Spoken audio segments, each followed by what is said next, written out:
بسم الله الرحمن الرحيم الحمد لله رب العالمين والصلاة والسلام على عبد الله ورسوله نبينا محمد وعلى آله وصحبه أجمعين أما بعد.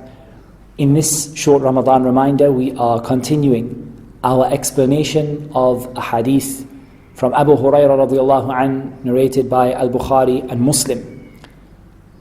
In the early part of the hadith, the Prophet sallallahu alaihi wasallam says that Allah Azza wa Jal said, and then we talked about how fasting is for Allah Azza wa Jal alone. And then the Prophet sallallahu alaihi wasallam continued telling us what to do if we are facing argumentation or obscenity, and how we avoid those when we are fasting. And in this third part of the explanation of the hadith, insha'Allah ta'ala, we're going to talk about some other etiquettes and virtues of fasting. So the Prophet sallallahu alaihi wasallam said, وَالَّذِي نَفْسُ مُحَمَّدٍ بِيَدِهِ لَخُلُوفُ فَمِ الصَّائِمِ أَطْيَبُ عِنْدَ اللَّهِ يَوْمَ الْقِيَامَةِ مِنْ رِيحِ الْمِسْكِ. The Prophet ﷺ said, by the one whose hand the soul of Muhammad is in, I swear by Allah, the smell that comes from the mouth of the fasting person, the breath, the smell of the breath of the fasting person is more sweet smelling or better smelling or more beautiful in the sight of Allah on the day of judgment than the smell of musk. It is atyab, it is more pure, it is more pleasing, it is more beloved to Allah on the day of judgment than the smell of musk. All of us experience some hardships when we are fasting.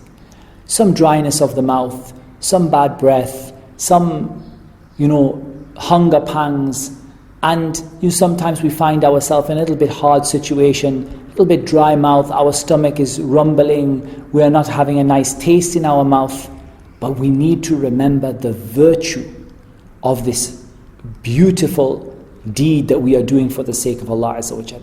And that this dryness of the mouth and this smell that comes from the mouth is more pure and beautiful in the sight of Allah than the smell of musk. Because this is a smell of obedience to Allah Azza wa Jal. Now, having said that, we can learn something beneficial, which is the use of the siwak, or some people call the miswak, in Ramadan. And it is permissible to use this in Ramadan, but you should be careful not to swallow any of the pieces, and don't use a flavored miswak that has, mint or lemon or something like that in it. And of course, you try not to swallow the pieces when you do it. And you can use the siwak at any time of the day in Ramadan. You can use it in the beginning of the day, in the middle of the day, and at the end of the day. And this is something which will help to bring you some relief from this, but it will keep this beautiful smell that is so beloved to Allah will not go with the miswak completely. Because like Ibn al-Qayyim rahimahullah ta'ala and others said, it comes from the stomach, from the hunger, from not eating and from not drinking.